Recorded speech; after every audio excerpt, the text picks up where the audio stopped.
By the time Ryan Carter walked into First Harbor Bank asking for a second chance from a lender, Emily Carter had already paid for every mistake he left in her name. The lobby smelled faintly of floor polish, raincoats, and the bitter coffee that sat untouched beside the complimentary pins, a scent so ordinary it almost felt cruel considering what that place had once represented to her. 3 years earlier, Emily could not pass this same building without feeling her throat tighten. The glass doors had looked less like an entrance and more like a judgment, a polished reminder of every overdue notice, every declined card, every phone call she had let ring until silence became another kind of debt. But on that gray Tuesday morning in March, she sat inside the private banking office with her back straight, her hands folded neatly over a leather folder, and a calm so hard-earned it seemed almost expensive. Across from her, Mr. Whitman, the branch manager, adjusted his reading glasses and looked down at the final statement as though he were handling something sacred. "Ms. Carter," he said, his voice gentler than bankers usually allowed themselves to sound. "As of 9:14 this morning, your last balance has been cleared. Every account connected to the repayment plan is now paid in full." Emily did not speak at first. She only looked at the page. The words were plain, black ink on white paper. No music, no applause, no soft light from heaven spilling over the desk because life, unfortunately, had no respect for dramatic timing. Paid in full. 3 small words. Not beautiful words, exactly. But to Emily, they were warmer than any love letter Ryan had ever written and more honest than every promise he had ever made.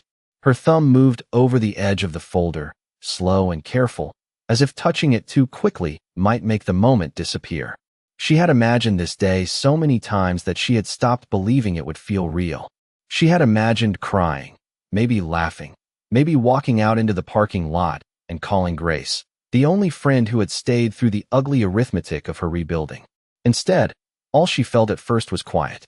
A vast, stunned quiet, like the moment after a storm when the house is still standing and nobody knows what to do with the silence.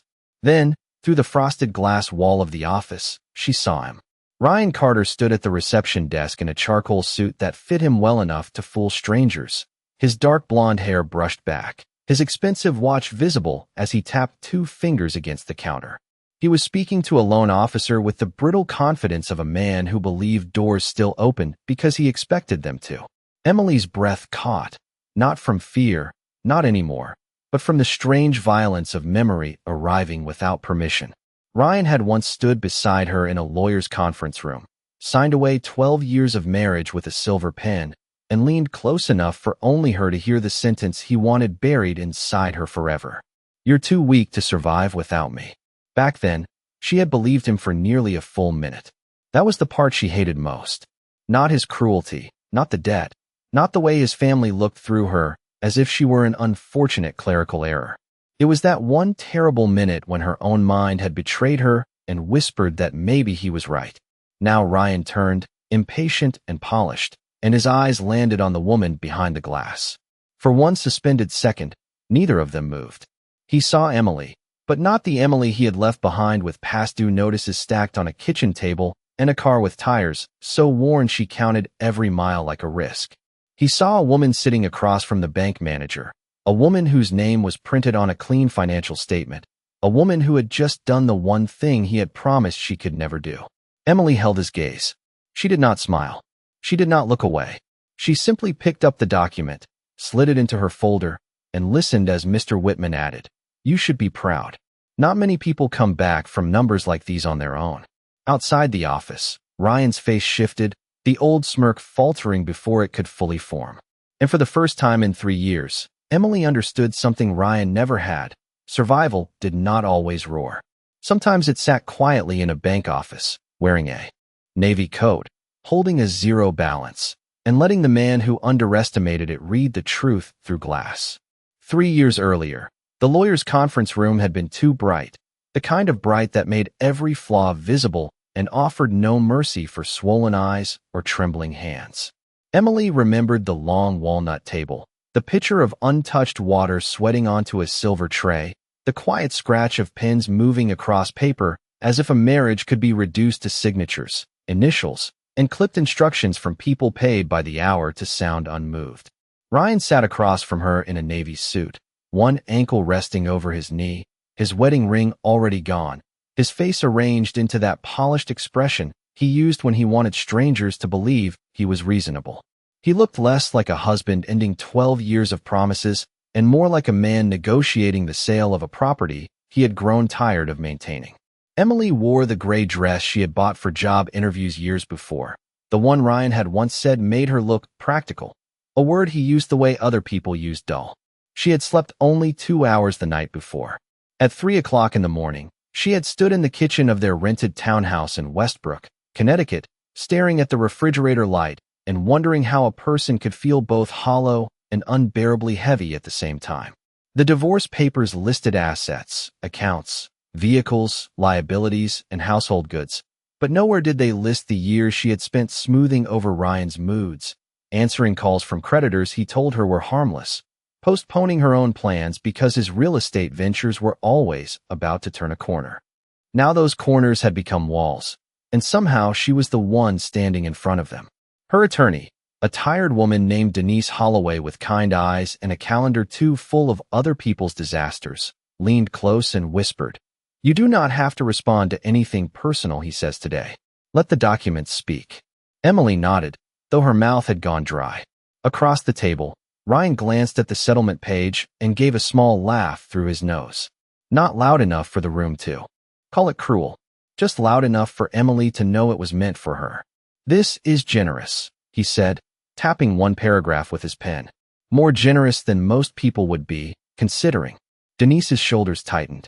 Emily looked at the page, at the numbers she barely understood, at the lines that seemed to shift every time she tried to read them. Ryan had always handled the accounts. He had insisted on it, wrapping control in the language of protection. "Do not worry about the mortgage, Em. Do not stress over the business loan, Em.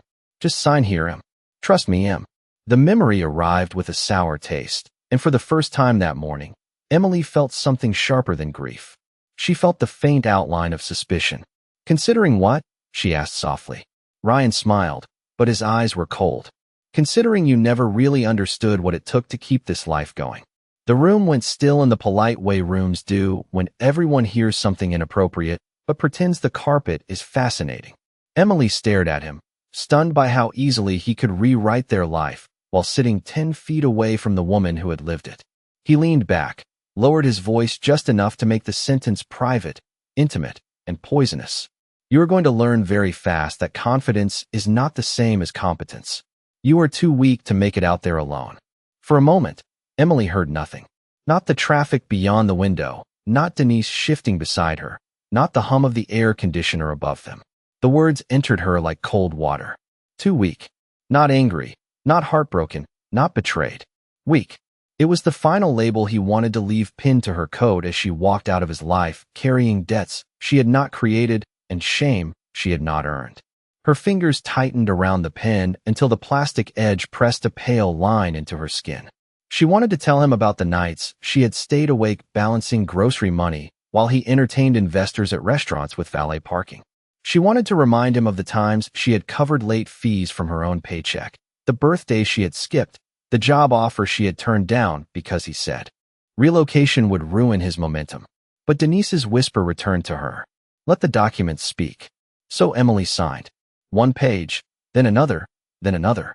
Each signature felt less like surrender and more like a receipt for a truth she did not yet know how to use.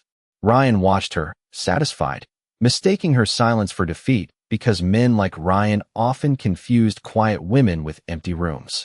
When it was done, he stood first. He buttoned his jacket, nodded to the lawyers, and walked past Emily without touching her shoulder, without saying goodbye, without looking back. The door closed softly behind him. Emily remained seated until Denise placed a gentle hand over the stack of papers and said, "Emily, before you leave, we need to talk about the liabilities." That was the first time the word sounded dangerous. Not sad, not complicated, dangerous. And when Denise turned the page toward her, Emily saw the beginning of the number Ryan had left behind. The first number Denise circled was not the worst one, but it was the one that made Emily's stomach drop because it had her name beside it. $22,400 on a business line of credit she barely remembered signing. Ryan had called it temporary, just a bridge for one of his real estate listings, a harmless formality until commission came through.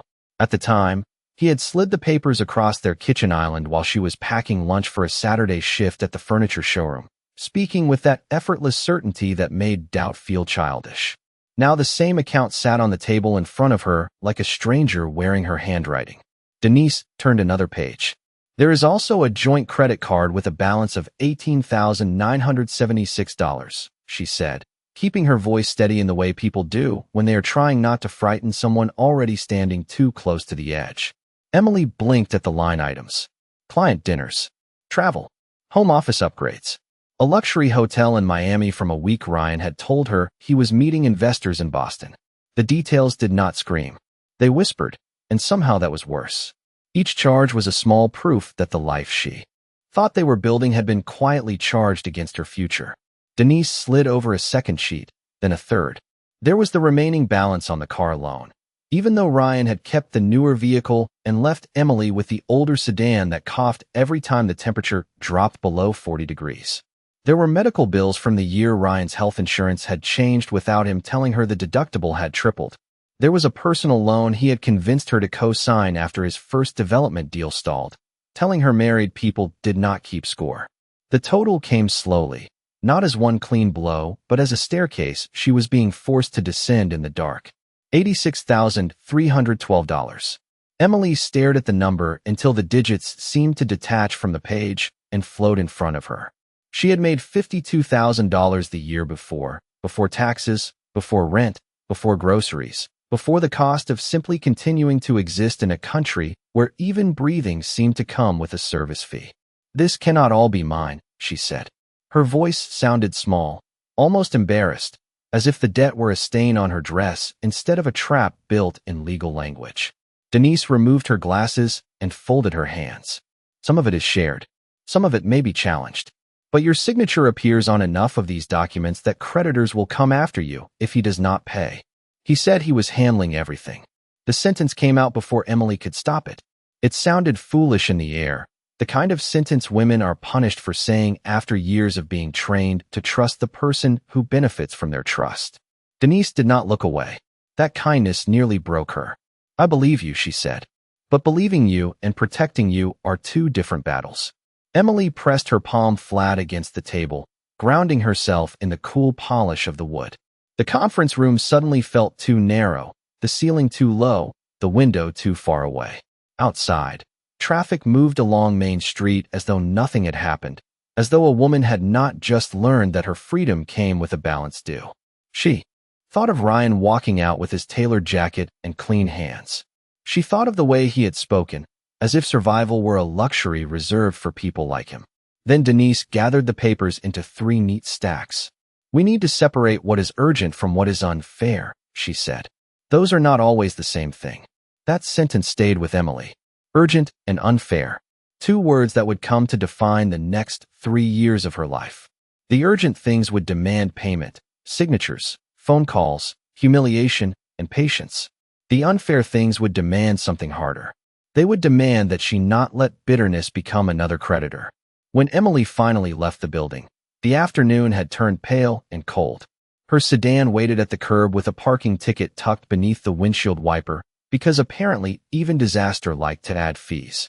She pulled the ticket free, almost laughed, then almost cried, then did neither.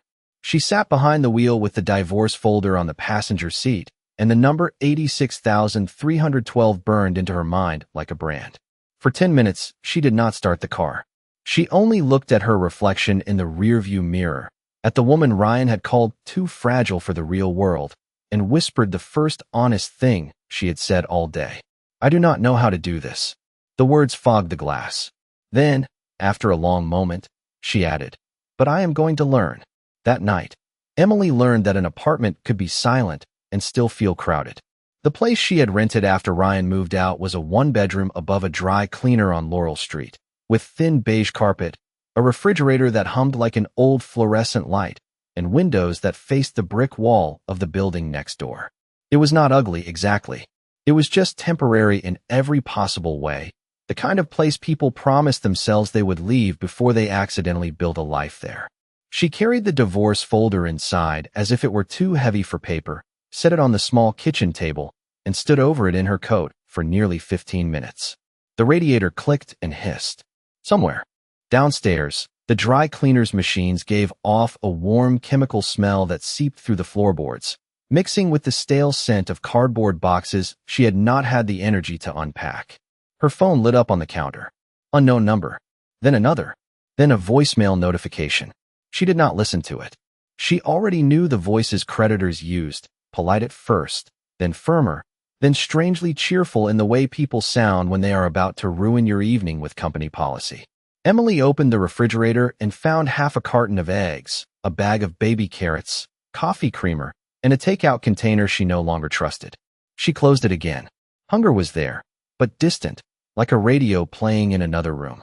On the table, the parking ticket lay beside the settlement papers, a ridiculous little insult from the universe. $25 for the privilege of discovering financial ruin in a timed parking zone. She almost laughed again. This time the sound came out, small and cracked, and then disappeared into the walls. She took off her coat, folded it over the back of a chair, and began spreading the papers across the table.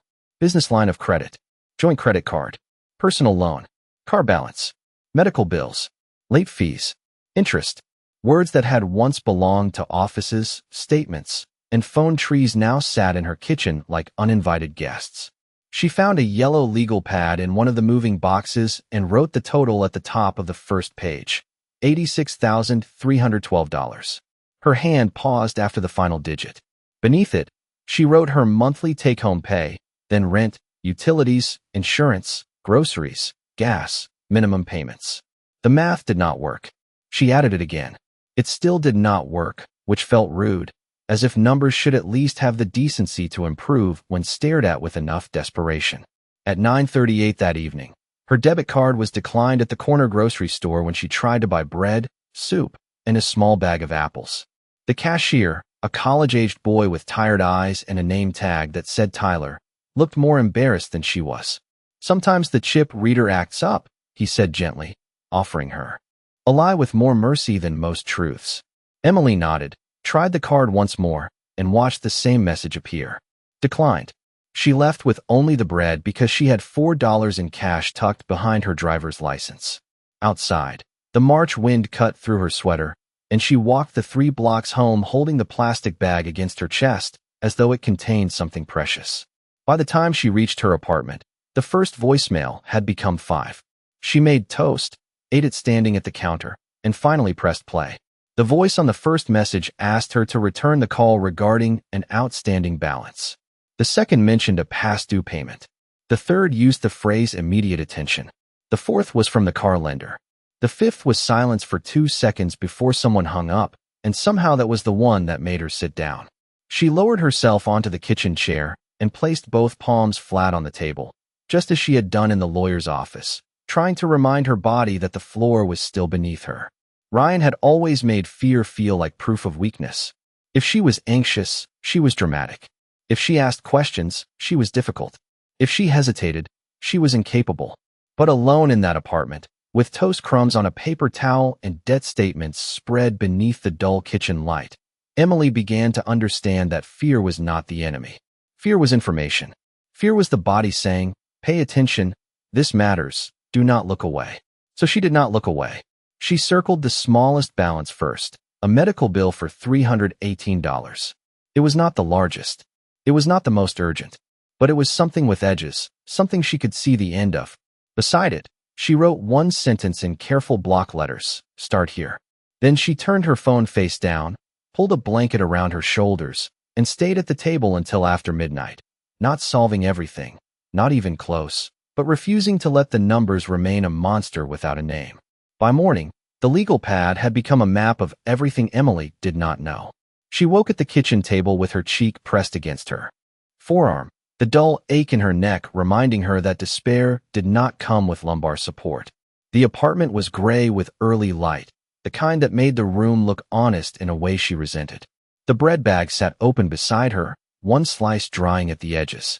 Her phone showed 7 missed calls, 2 new voicemails, and 1 text from Grace Miller that said, "I am coming over after work. Do not pretend you are fine.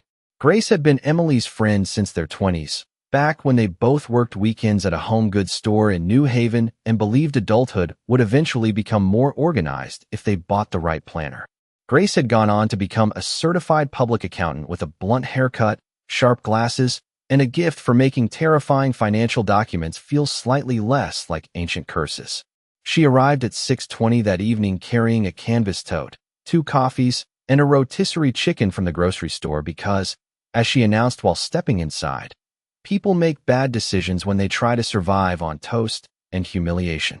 Emily tried to smile, but it collapsed halfway. Grace saw the papers on the table, and her face changed. Not pity. Pity would have sent Emily over the edge. This was focus. Grace set down the food, took off her coat, washed her hands, and pulled a chair beside Emily as if they were not sitting in a cramped apartment above a dry cleaner, but in a war room built for women who had been underestimated by men with better suits than ethics. "Show me everything," Grace said. Emily pushed the folder toward her. For the next 2 hours, Grace read every statement, every loan agreement, every settlement page, and every line item Emily had been too overwhelmed to interpret. She did not gasp. She did not curse Ryan's name in dramatic speeches. She used a highlighter, which somehow felt more frightening. Yellow for urgent payments. Blue for negotiable accounts. Pink for anything that looked suspicious. By the time she finished, the table looked like a paper battlefield. Grace leaned back, rubbed the bridge of her nose, and said, "Emily, he did not just leave you debt. He used you as a buffer." The word landed harder than Emily expected. Buffer. Not partner. Not wife. Not equal. A cushion between Ryan and consequence. Grace tapped the business line of credit. "This was not for both of you. This was for his deal. But your signature gave the lender another person to chase." She tapped the joint credit card. "These charges are not household expenses. Some of them may support a claim, or at least give Denise leverage." Then she pointed to the personal loan. "This one is the real problem. The interest rate is ugly, but not impossible if we restructure the order of attack." Emily stared at her. Order of attack. Grace picked up the legal pad and drew 3 columns with quick, clean lines. Minimums. Negotiations. Snowball. That sounds like something people say on podcasts right before selling a course. It is also math, unfortunately. Even broken clocks and internet finance bros occasionally trip over reality.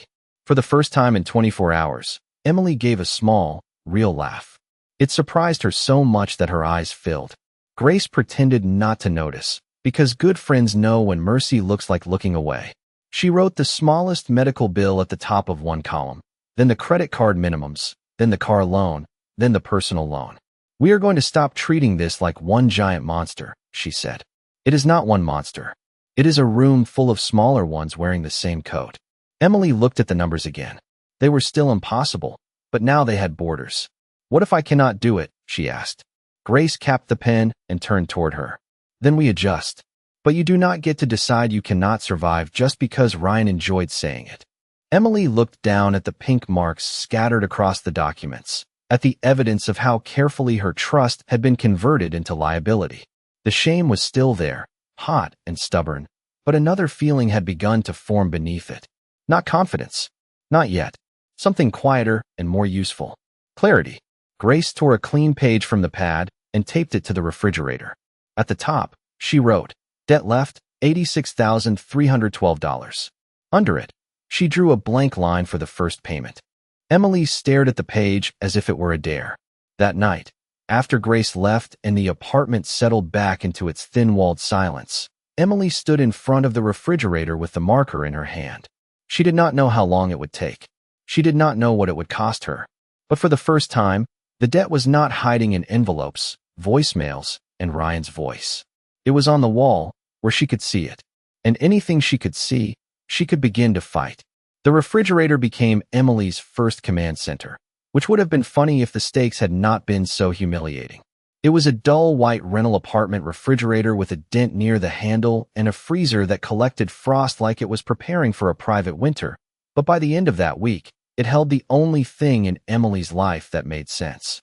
Grace had returned on Saturday morning with a pack of colored markers, magnetic clips, cheap index cards, and the alarming energy of a woman who believed spreadsheets were a form of emotional regulation. Emily stood barefoot on the kitchen linoleum, holding a mug of weak coffee while Grace cleared old coupons, a pizza menu, and a faded photo from the refrigerator door. The photo was from a summer trip to Cape Cod, taken 3 years into Emily and Ryan's marriage. Ryan had his arm around her waist, his smile perfect, her face turned toward him with the soft trust of a woman who had not yet learned that some people could stand beside you and still be planning only for themselves. Grace saw Emily looking at it and quietly placed the photo face down on the counter. "Not today," she said. Then she taped the first index card to the refrigerator. Medical bill, $318. The second card went below it. Car loan balance, $7,940. Then the joint credit card.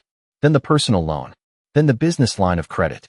Each card had a different color, a different minimum payment, a different due date, and a small blank square beside it where Emily would mark progress. When Grace finished, the refrigerator no longer looked like an appliance. It looked like a wall of enemies arranged by size. Emily swallowed. "That is worse than seeing it in the folder." "Good," Grace said. "Folders hide things. Walls make them behave." It sounded ridiculous, but Emily understood. In the folder, the debt had been a swamp, shapeless and dark. On the refrigerator, it had edges. It had names. It had dates. It had numbers that could not whisper from sealed envelopes anymore. Grace handed her the black marker. "Write the total at the top." Emily uncapped it and hesitated. Her hand still did not want to make the number real.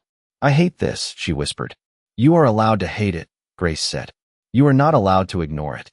So Emily wrote it in careful block letters. Debt left, $86,312. The marker squeaked against the paper, a tiny, ugly sound that made her jaw tighten. For a moment, she was back in the lawyer's office, watching Ryan's mouth form words meant to shrink her. She remembered how certain he had sounded, how easily he had mistaken her lack of financial knowledge for a lack of intelligence, how smoothly he had built a cage and called it protection. But this time, the memory did not flatten her. It sharpened her. Grace made her sit down with the first creditor and call before lunch. Emily hated phone calls almost as much as she hated Ryan's old cologne, but Grace stayed beside her, pointing to the notes they had written. Ask for hardship options.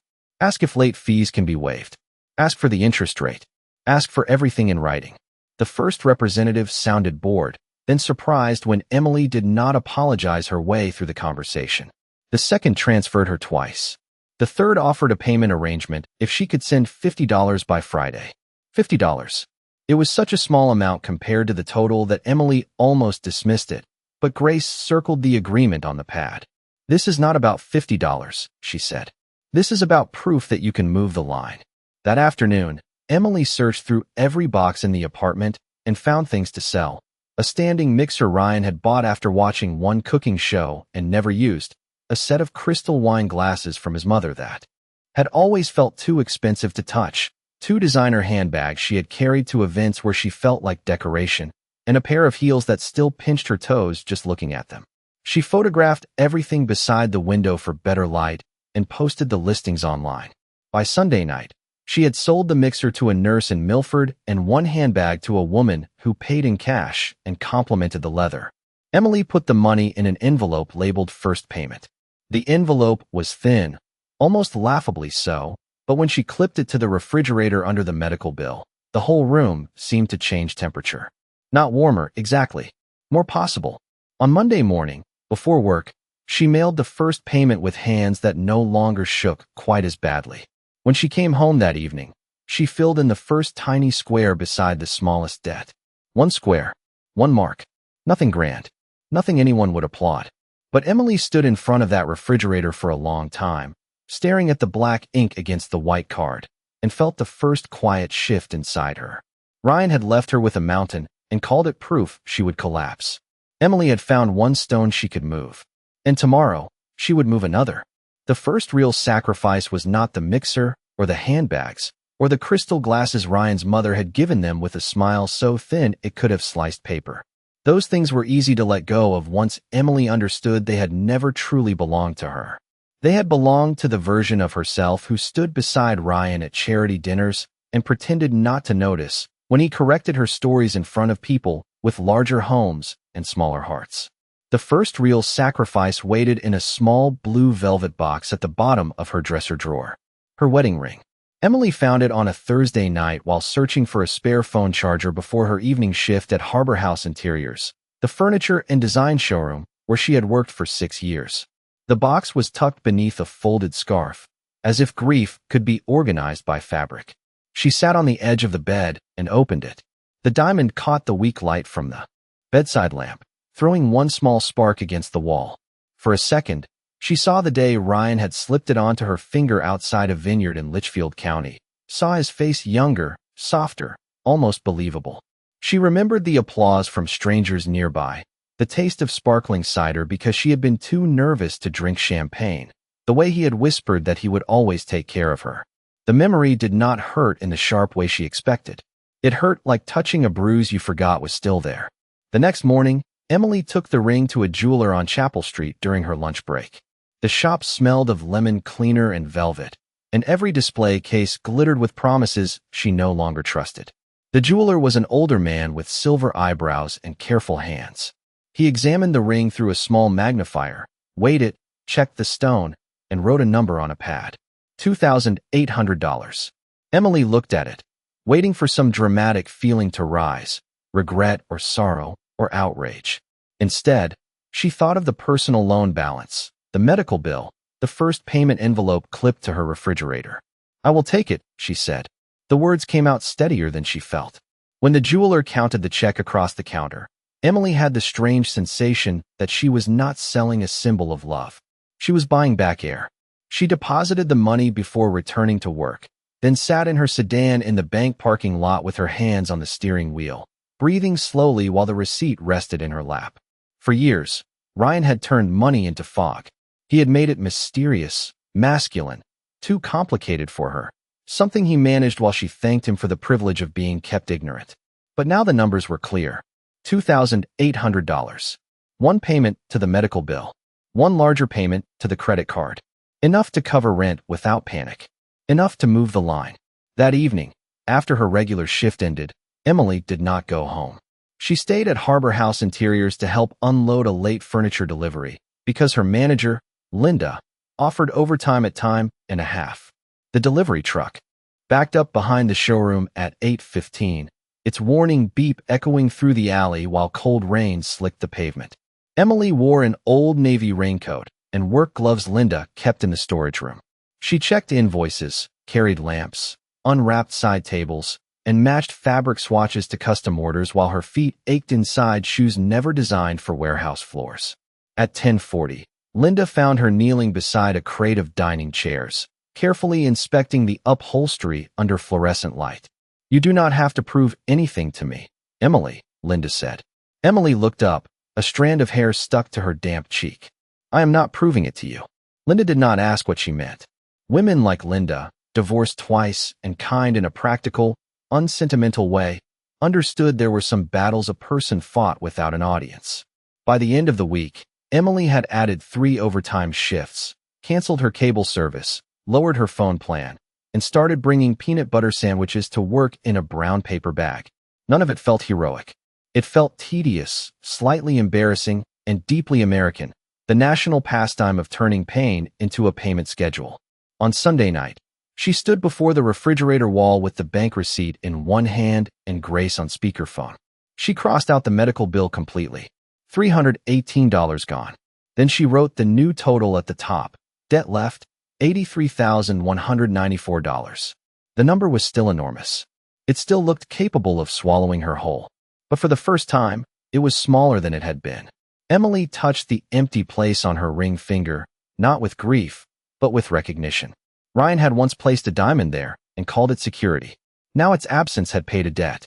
The finger felt bare. The room felt quiet. And somehow, she felt less owned. 2 weeks after Emily crossed out the first debt, Ryan saw her behind the service entrance of a house he had once dreamed of selling.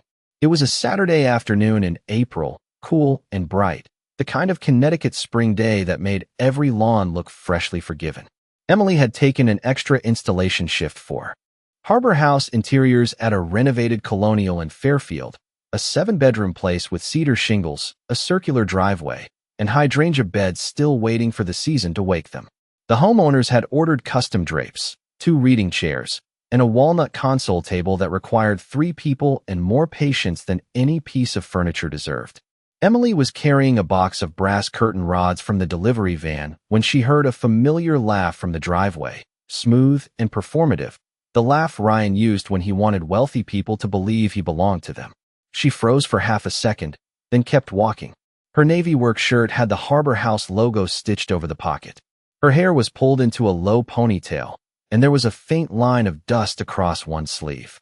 She had spent the morning checking measurements, steaming fabric, and smiling politely while the homeowner debated whether ivory was too cold and cream was too warm, because apparently civilization had advanced all the way to indoor plumbing only to collapse over curtain undertones. Ryan stood near a black SUV with a couple Emily recognized from the real estate section of the local paper, Mr. and Mrs. Danvers, both polished in the careful way of people who considered leisure a competitive sport.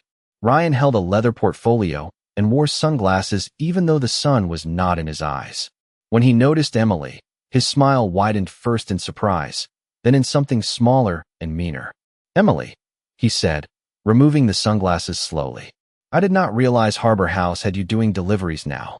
The Danvers couple turned with mild curiosity, the way people look at an unexpected noise in a restaurant. Emily shifted the box against her hip.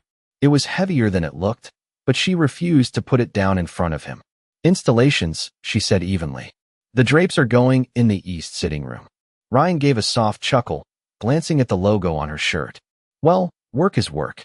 I suppose everyone starts somewhere." The words were harmless enough to pass in public, which was exactly why they were not harmless at all. Emily heard the old message beneath them. "Look how far you fell. Look what you became without me. Look at you carrying boxes while I carry contracts." For a moment, shame rose so quickly it almost stole her breath. She became aware of her scuffed shoes, the dust on her sleeve, the fact that the Danvers woman was wearing earrings that probably cost more than Emily's monthly rent. Then she remembered the refrigerator wall. She remembered the black square filled beside the medical bill, the ring receipt, the new total written in marker. She remembered Grace saying that humiliation was just interest charged by people who wanted to keep you owing them emotionally. Emily adjusted her grip on the box. "It is a beautiful house," she said. "The east room gets morning light, so the linen blend was a good choice. Pure white would have looked too sharp against the old floors." Mrs. Danvers blinked, then looked toward the house with sudden interest. "That is exactly what I was worried about," she said. "The designer mentioned it, but you explained it better." Ryan's smile tightened. Emily did not look at him.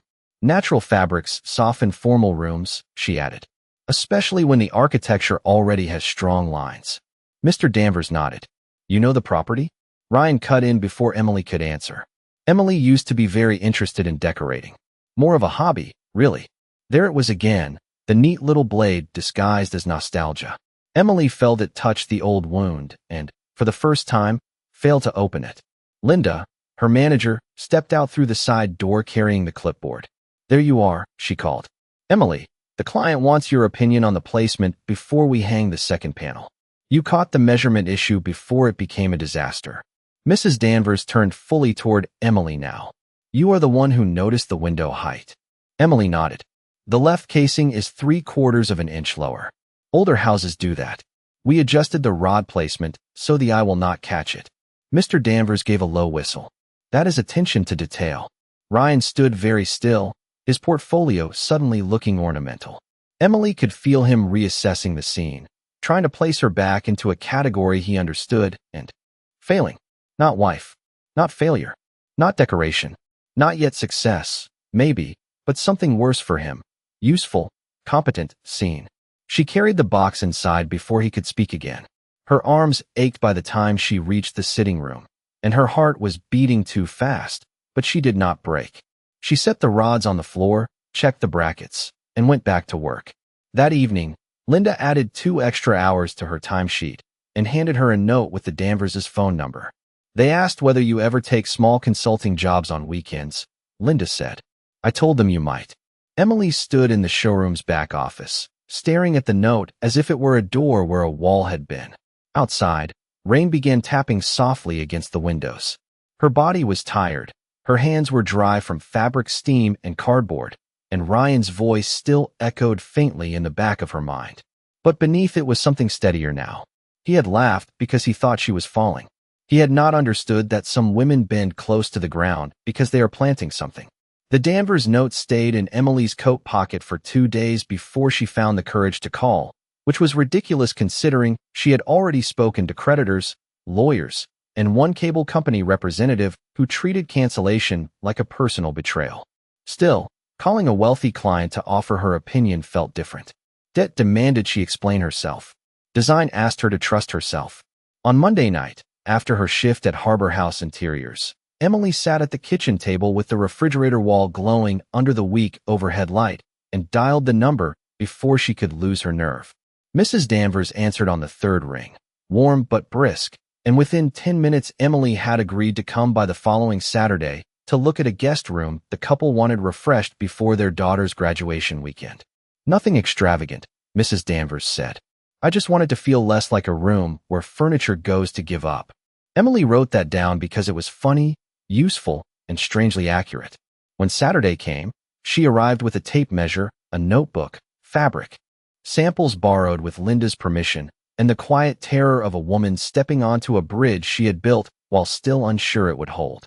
The guest room was large but lifeless, painted a flat beige that made the morning light look tired. There was a mahogany bed, 2 mismatched nightstands, heavy drapes that swallowed the windows, and a framed sailboat print that looked as if it had been purchased in a hurry by someone afraid of blank walls.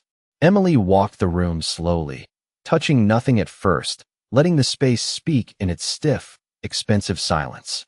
Ryan had always dismissed her eye for rooms as decorative, something soft and secondary, a talent people praised at dinner parties but never paid for with serious checks. Yet standing there, Emily felt the old part of herself return, the part that understood how light moved, how color could make a room breathe, how a person could walk into a space and feel either welcomed or judged. The furniture is not the problem, she said finally. The room is trying too hard to look formal, but your daughter is coming home, not checking into a museum. Mrs. Danvers smiled.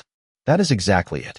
Emily suggested linen curtains in a warmer shade, replacing one nightstand instead of both, moving the sailboat print to the hallway, adding a reading chair near the east window, and using a soft green throw to pull in the view of the lawn outside.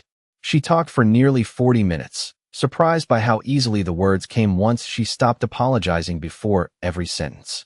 When she finished, Mrs. Danvers asked, "Can you put that into a simple plan, with sources and costs?" Emily hesitated. "Yes, I can do that." "And your fee?" The question struck her silent. Her fee, not her hourly wage, not overtime, not pity money. Her fee. Emily named a modest amount, $250 for the room plan, then immediately wished she had said it more confidently. Mrs. Danvers did not blink. That is more than fair. Driving home, Emily kept both hands on the wheel and tried not to cry at a red light, because apparently dignity had limits and traffic signals enjoyed testing them. $250 would not save her. It would not erase $83,000. It would not undo Ryan's lies or silence the collectors. But it was money made from something he had called a hobby. It was proof that one piece of her, long buried under marriage, debt, and shame, still had market value in the real world. That night, she stayed up until 1 o'clock in the morning building the plan on her old laptop. She compared curtain rods, found affordable lamps, measured rug sizes, and created a budget that respected money instead of showing off with it. She included notes about why each choice mattered, not just what it cost. By Wednesday, Mrs. Danvers approved the full plan and asked whether Emily could help with the ordering for an additional fee. By Friday, Linda heard about it and pulled Emily into her office at Harbor House. "I have been watching you," Linda said, folding her hands over the desk. "You see things other people miss. Not just measurements. People. How they live. What they are trying to feel when they walk through a door." Emily looked down, uncomfortable with praise that did not come wrapped in a warning. Linda slid a small stack of client inquiry cards toward her. "Some customers need weekend design consultations. Harbor House can bill them, and you would receive a commission. Or, for smaller jobs outside store inventory, I am willing to refer them directly to you." Emily stared at the cards. 5 names. 5 possible rooms. 5 small doors opening. Why would you do that? Linda's expression softened. Because talent should not sit in the stockroom forever. That evening, Emily went home and added a new envelope beside the refrigerator wall. Not first payment. Not emergency cash. This one said design income. She placed the Danvers check inside, then wrote the new total at the top of the wall after making another credit card payment. Debt left, $82,706. The number was still massive, but now something had changed beside it. For the first time, Emily was not only cutting pieces away from her life to survive. She was growing something new. And in that cramped kitchen above the dry cleaner, with markers, receipts, and a rotisserie chicken container in the trash, the earliest shape of her future began to appear. The problem with building something new while cleaning up someone else's wreckage was that progress did not arrive politely. It came mixed with exhaustion, late fees, grocery math, and discoveries that made Emily wonder how many times trust could be used as a signature before it became evidence. By midsummer, the refrigerator wall had changed 3 times. The medical bill was gone. The credit card balance had dropped below $16,000. The design income envelope had become 3 envelopes, one for taxes, one for debt, and one for supplies, because Grace had nearly spilled coffee on herself when Emily first suggested putting all of it into one pile and figuring it out later. That phrase is how civilizations fall, Grace had said, and honestly, Emily could not prove her wrong. The weekend consultations grew slowly, then steadily. A nursery in Westport, a home office in Norwalk, a sunroom in Madison where the owner kept apologizing for having too many plants, as if ferns had ever ruined a room more thoroughly than bad lighting. Emily still worked at Harbor House Interiors during the week, still took overtime whenever Linda offered it, still drove the same aging sedan with a heater that believed warmth was a philosophical concept. But on Sundays, she sat at her kitchen table creating mood boards, invoices, and budgets under the same light where she had once counted debts with shaking hands. That was where Grace found the irregularity. It was a humid Sunday evening in July, the windows open to let in air that felt more like warm laundry than relief. Grace had come over to help Emily prepare quarterly estimated taxes for her small design work, which sounded grown-up and terrifying, like being handed a diploma written in penalties. Emily made iced tea. Grace opened her laptop. For an hour, everything was ordinary in the new, disciplined way Emily had come to respect. Receipts sorted, mileage logged, client deposits marked. Then Grace stopped typing. Emily knew that kind of stillness now. It was the silence before a financial sentence. "What is it?" she asked. Grace looked at the scanned copy of the personal loan agreement, then at an old email Emily had forwarded from Ryan's business account after searching the word loan in her archive. "This date is wrong." Emily leaned closer. "What do you mean wrong?" "The loan was finalized on May 12th. But this email says Ryan told the lender on May 10th that you had already agreed to co-sign and that your income was available to support repayment." Emily frowned. "I had not seen the final papers on May 10th. "Exactly." Grace clicked into another document, her face hardening behind her glasses. "And this income figure is inflated. Not a little. By almost $20,000. The room seemed to tilt, not dramatically, just enough for Emily to grip the edge of the table. "Can that happen by mistake?" Grace did not answer quickly, which was answer enough. She printed the email, the loan page, and the income statement, then laid them side by side. 3 pieces of paper. 3 quiet witnesses. Emily stared at Ryan's words on the screen, smooth and confident, promising the lender that his wife understood the obligation, that their household income supported the loan, that repayment would not be a concern.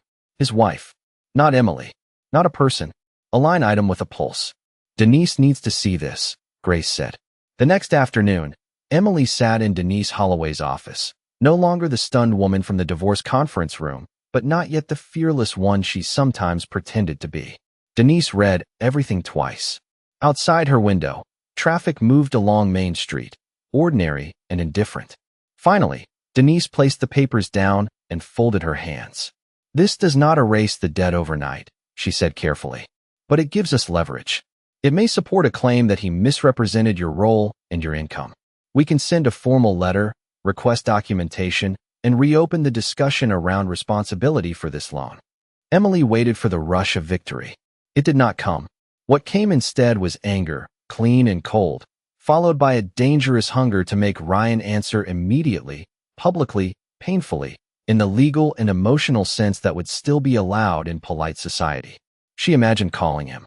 She imagined sending the documents to everyone who still believed his version of the divorce. She imagined, for one bright second, burning his reputation down with a printer, a stamp, and righteous fury. Denise watched her face. "Do not react from the wound," she said. "React from the record." The sentence settled over Emily like a hand on her shoulder. React from the record. Not from humiliation. Not from rage.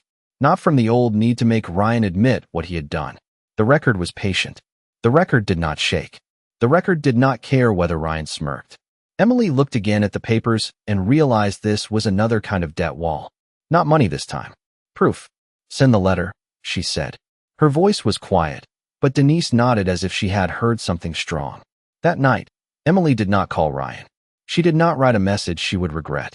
She went home, changed out of her work clothes, made a cheap dinner of eggs and toast, and added a new folder to the kitchen table beside the design invoices. She labeled it Ryan Documentation. Then she made another payment on the credit card because justice could wait for postage, but interest charged daily. Denise's formal letter did not create thunder. It created paperwork, which was slower, quieter, and somehow more exhausting. Ryan's attorney answered in the language of polished denial, every sentence wearing a suit and refusing to sit down. He disputed responsibility, questioned Emily's interpretation, and described Ryan's representations to the lender as substantially accurate based on the marital financial picture at the time. A phrase so slippery Grace said it should have come with a warning label. But the documents mattered. The lender produced additional records. Denise pushed. Grace organized. Emily kept paying. Months passed, then a year, then another, not in dramatic leaps, but in the dull, disciplined rhythm that changes a life while nobody is clapping. The refrigerator wall became a calendar of endurance. 82,000 became 71. 71 became 58. The credit card disappeared first, crossed out with a black marker, while Emily stood in her kitchen wearing socks with a hole in one heel and cried so hard Grace had to pretend she was extremely interested in the toaster. The personal loan was reduced after Denise negotiated a settlement that forced Ryan to contribute a portion without admitting fault, because apparently even accountability needed a public relations department. The business line of credit remained the largest stone, but by then Emily had learned how to lift. Her design work grew beyond weekend consultations. Linda referred her to clients who wanted rooms that felt human instead of staged, and the Danverses told their friends about the woman who noticed the window casing before anyone else did. By the second winter, Emily had a small business license, a separate checking account, and a folding table in the corner of her apartment that she called her office even though it was 3 feet from the laundry basket. She named the studio Carter Room Design at first, then stared at the business card proof and realized she did not want Ryan's name on the future she was building. She changed it to Laurel House Design, after the street where she had learned to survive. The final payment came on a Tuesday morning almost 3 years after the divorce, at 6:17, before sunrise, before coffee, before the city had fully remembered itself. Emily sat at the kitchen table in a soft gray sweatshirt, her laptop open, the last balance glowing on the screen. $1,426.11. Outside, March rain tapped the window, thin and steady. The same month again. The same cold season that had once delivered her into this apartment with a folder full of ruin. Only now the apartment looked different. Not expensive, not perfect, but hers in a way no house with Ryan had ever been. Fabric samples sat in neat baskets. Client folders lined a small shelf. A framed print from one of her first projects hung over the table. The refrigerator still held the debt wall, though the cards were faded now, corners curled, ink smudged from years of fingers brushing over them. Every debt, but one had a line through it. Emily moved the cursor over the payment button and stopped. She thought she would feel victorious. Instead, she felt the weight of every version of herself who had carried her here. The woman declined at the grocery store, the woman selling her wedding ring, the woman folding client receipts at midnight, the woman sitting across from Denise learning how carefully she had been used, the woman who had whispered in a parked car that she did not know how to do this. Emily placed one hand flat on the table, grounding herself. Then she clicked submit. The screen loaded for 2 seconds that felt absurdly theatrical for a bank website with ugly fonts. Payment successful. Balance, $0. She stared at the words. Her breath left her slowly, not as a sob at first, but as a release so deep it seemed to come from her bones. Then the tears came, quiet and unstoppable. She covered her mouth with one hand, not because she was ashamed, but because the sound surprised her. It was not sadness. It was the body recognizing freedom before the mind could form a sentence.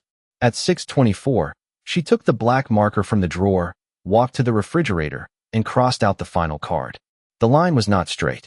Her hand shook too much for that.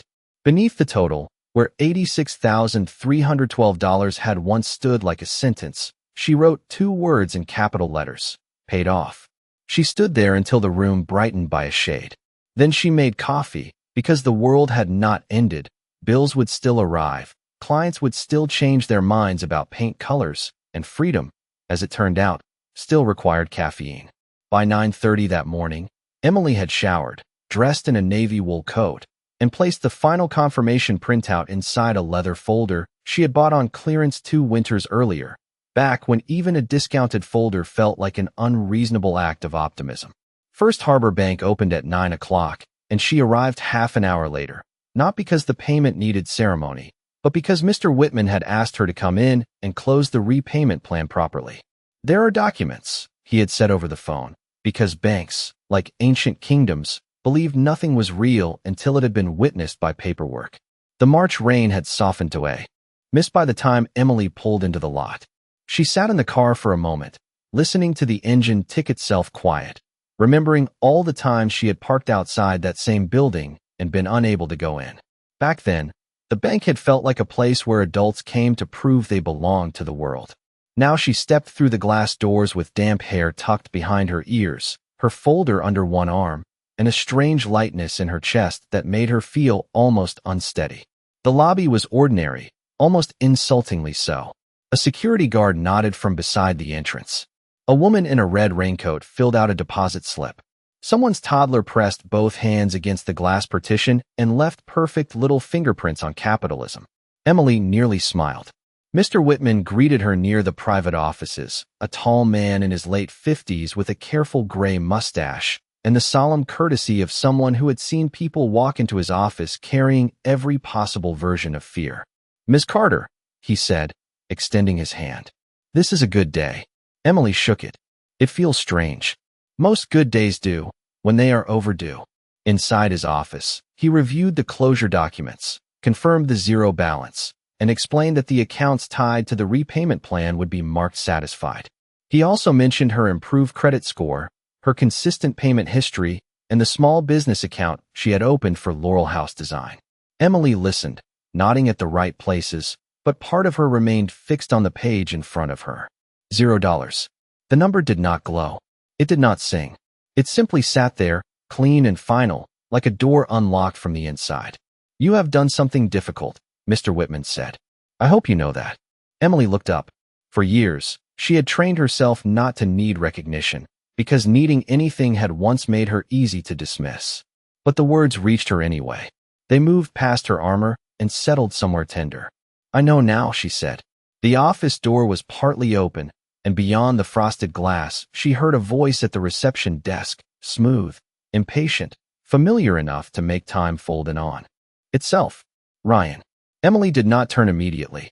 She watched Mr. Whitman glance toward the lobby, then back at her, unaware that the air in the room had changed.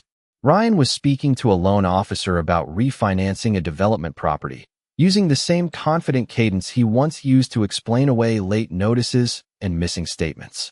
"I have been a client here before," he said. "My situation is temporary." Emily almost closed her eyes. Temporary. Ryan's favorite word for anything that had already begun to collapse.